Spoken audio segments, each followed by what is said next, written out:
মাসাজিদা লিল্লাহি ফালা তাদউ মাআল্লাহ। নিশ্চয় আল্লাহর ঘর কোনটা?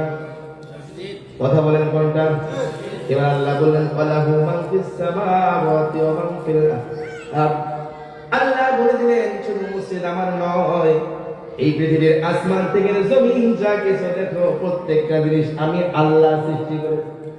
এখন প্রশ্ন হলো মুসলমান, আল্লাহ যদি আসমান থেকে জমিন পর্যন্ত সৃষ্টি করে, এই মসজিদগুলো জমিনের মধ্যে আছে নাকি আসমান জমিনের বাইরে?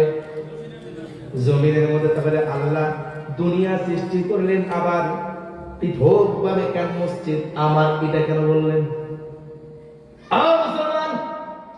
আল্লাহ বলেন এই দুনিয়ার জমিন আমি আল্লাহ সৃষ্টি করেছি, তবে ক্ষণস্থায়ী কিছু দিনের জন্য, কিছু বছরের জন্য তুমি আব্দুল জব্বারের মালিকানা বানিয়ে দিছি। কথা বলেন ঠিক না?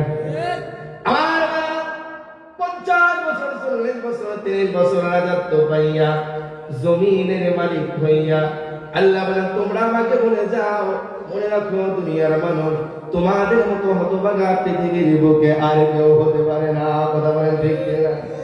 আমার ভাইরা বলতে প্রশ্ন করুন, আজ থেকে 500 বছর আগে আমাদের পূর্বপুরুষ কে ছিল যার জমিন আমরা রক্ষণ করছি? বলতে পারবেন নাকি? আবার যদি 300 বছর পর আমি অতীত হয়ে যাব, আমার উত্তর শরীরে থাকবে আমার জমিন খাবে, তারাও বলতে পারবে না মুসলমান আমার জমিন এটা ছিল। পারবে নাকি? আল্লাহ রাব্বুল আলামিন বলেন হে মানুষ শোনো, মসজিদও আমার, এই জমিনটাও আমার, তবে মসজিদ দুনিয়ার কোনো মানুষের জন্য বানাই নাই। মানুষকে যদি জিজ্ঞাসা করো মসজিদের বাহিরে ডান পাশের জায়গাটা কার, অবশ্যই বলবে সিদ্দিক আলীর, বাম পাশের জায়গাটা কার বলবে আব্দুল জব্বারের, সামনের চোখের জমিটা কার বলবে আব্দুল সাত্তারের।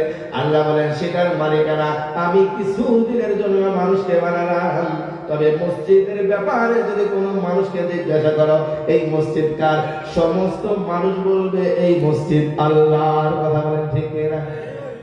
তাহলে আল্লাহ বুঝালেন দুনিয়ার জমিনটা আমি বানাইছি, মসজিদও আমি বানাইছি, তবে দুনিয়ার জমিনটা কিছুদিনের জন্য মালিকানা মানুষকে দিয়েছি, কিন্তু মসজিদ যেটা দেখো এটা কোনো মানুষকে মালিকানা দেয় দিছে নাকি? দেয় না।